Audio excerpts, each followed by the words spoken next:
헌법재판소 사무처장 김용헌입니다. 먼저 헌법 개정을 위해 노고를 다하고 계시는 국회 헌법개정특별위원회 이주영 위원장님을 비롯한 위원님들께 감사의 말씀을 드립니다. 1987년 개정 헌법에 의해 설립된 헌법재판소는 국민의 자유와 기본권을 보호하고 헌법 이념과 가치를 수호하기 위하여 부단히 노력하여 왔으며 헌법재판을 통해 국민의 기본권은 명목상의 권리에 그치는 것이 아니라 국민의 생활 속에 살아 숨쉬는 권리가 되었습니다. 하지만 30여 년의 시간이 흐르는 동안 우리 사회의 많은 부분들이 변화했고 1987년 개정 헌법 역시 이러한 시대의 변화를 쫓아가지 못하는 부분들이 생겨 개정의 필요성이 있음은 여기 계신 위원님들을 포함하여 국민 모두가 공감하고 있는 바입니다.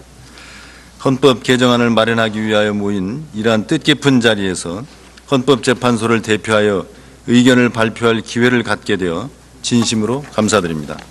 이하에서는 헌법재판소의 관할과 재판관의 임기, 임명 방식 등과 관련하여 헌법 개정 의견을 간략하게 말씀드리고자 합니다.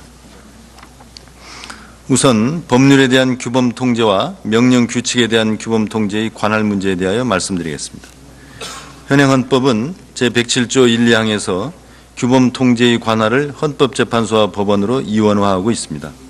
규범 형식에 따라 위헌 여부를 심사하는 규범 통제기관이 이원화되어 있어 헌법재판소와 대법원 간에 헌법 해석의 불일치를 초래할 가능성이 있고 명령 규칙이 헌법 소원이 대상이 되는지 여부 등 양 기관 간의 관할을 둘러싼 분쟁을 초래하고 있습니다. 법률의 위헌 여부와 그 법률을 시행하는 명령 규칙의 위헌 여부는 규범 체계적으로 상호 긴밀하게 연관되어 있는 문제이므로 이를 통합하여 총체적인 규범 상태의 위헌 여부를 심사하는 것이 효율적인 권리 구제를 위하여 필요합니다. 현재와 같은 이원화된 규범 통제 제도는 통일적인 법체계의 유지에 장애가 될 뿐만 아니라 권리 구제의 공백 상태를 초래할 우려가 있습니다.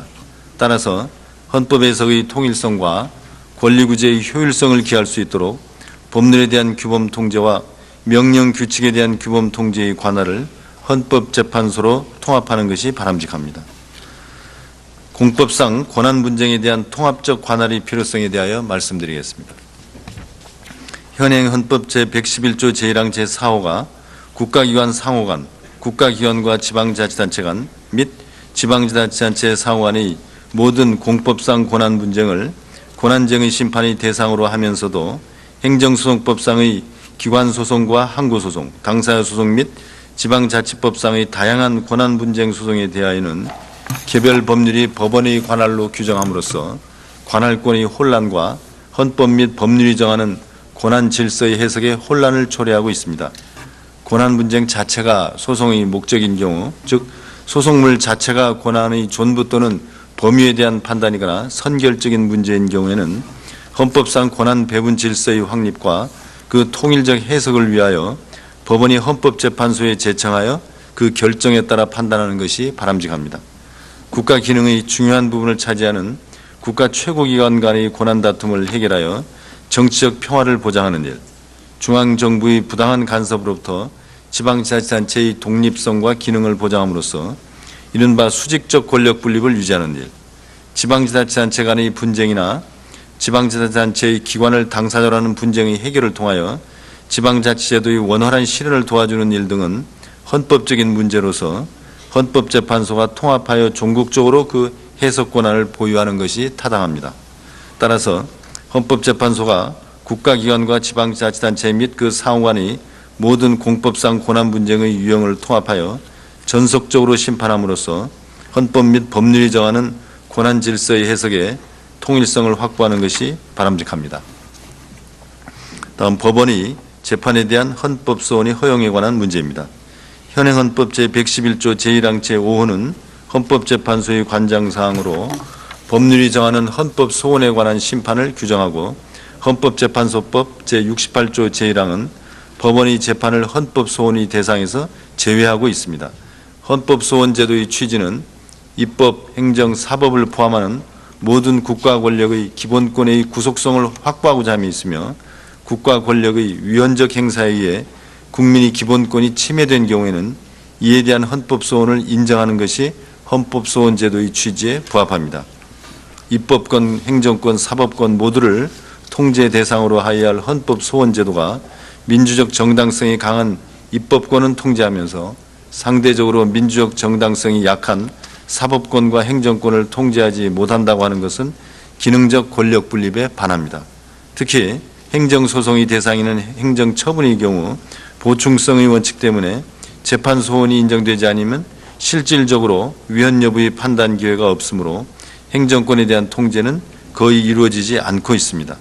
기본권이 모든 생활 영역에 적용되고 현실적인 효력을 갖는지는 통상 일반 법원이 기본권 등 헌법적 기속에 부합하는 재판을 하고 있는지 여부에 좌우될 것이므로 국민의 기본권 보호에 충실하기 위해서는 법원의 재판을 헌법소원 심판의 대상으로 삼는 것이 필요합니다. 이러한 취지에서 헌법소원 심판에 대한 법률 유보를 삭제함으로써 헌법재판소법에서 헌법소원의 대상을 부당하게 제한하는 위헌적인 상태를 시정하는 것이 바람직합니다. 다음, 선거 및 국민투표의 효력 등에 관한 심판 유형을 신설하는 문제에 대해 말씀드리겠습니다. 현행 헌법에는 따로 명문의 규정이 없고 공직선거법, 국민투표법 등 개별 법률에서 이에 관한 분쟁을 대법원 등 일반 법원의 관할로 규정하고 있습니다.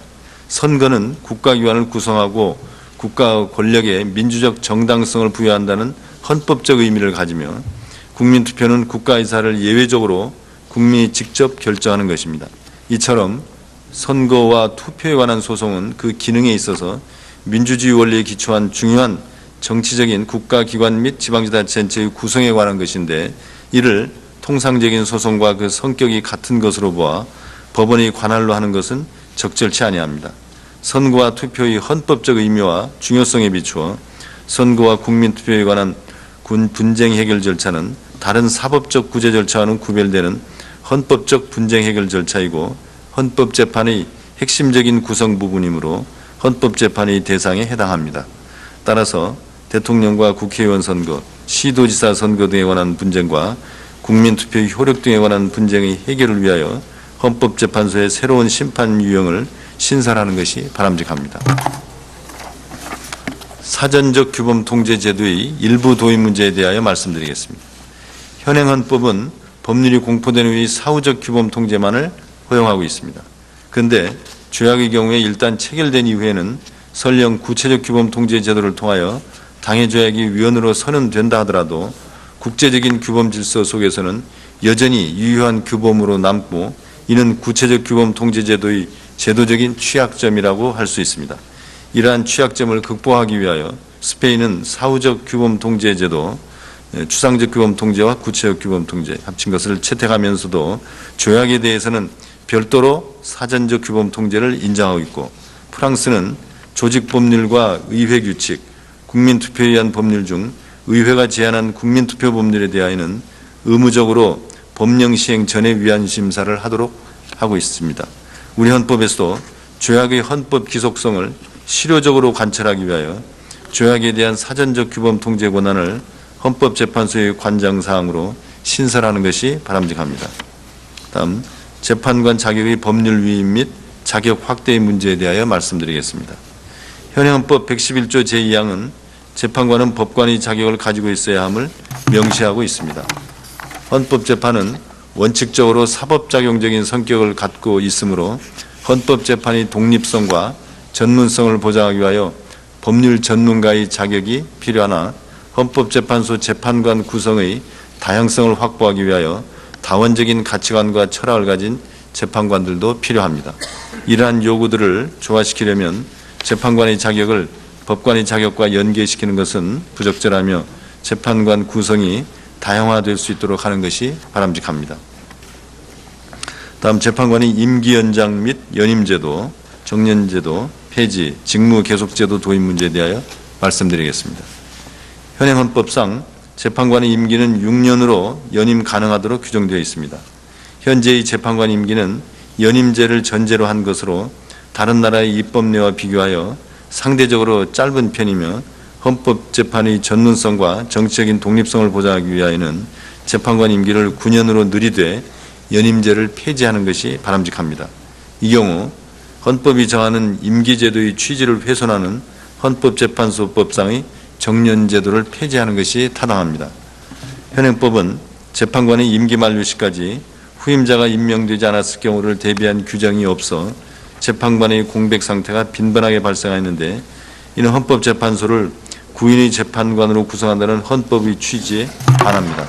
독일의 예와 같이 헌법상 임기제의 예외로서 재판관의 임기 만료 이후에도 후임자가 임명될 때까지 임무를 계속 수행하도록 함이 타당합니다.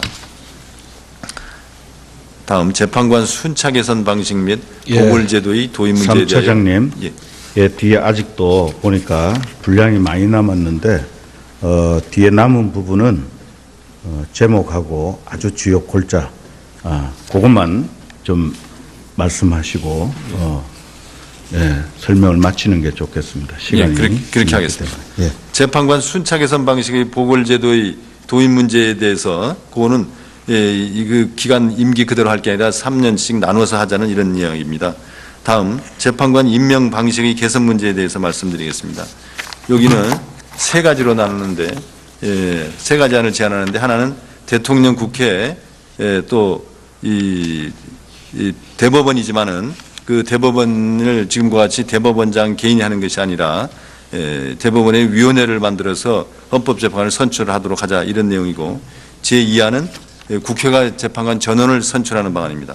제3안은 대통령이 국회의 동의를 얻어서 재판관을 임명하는 방안입니다. 이렇게 세 가지를 제시했습니다. 다음 헌법재판소의 임기 규정을 신설하는 문제가 필요하다, 이런 내용으로 이미 여러 차례 말씀드린 내용이고, 마지막으로는 헌법재판소 법원 관련 헌법상의 편제 문제는 헌법 그다음에 법률 이렇게 나오는 차원에서 순서를 헌법과 법률, 헌법재판과 일반재판, 이런 체계 정당성 관점에서 헌법재판소 그다음에 법원 이렇게 하는 게 합당하지 않은가, 이렇게 말씀드리겠습니다.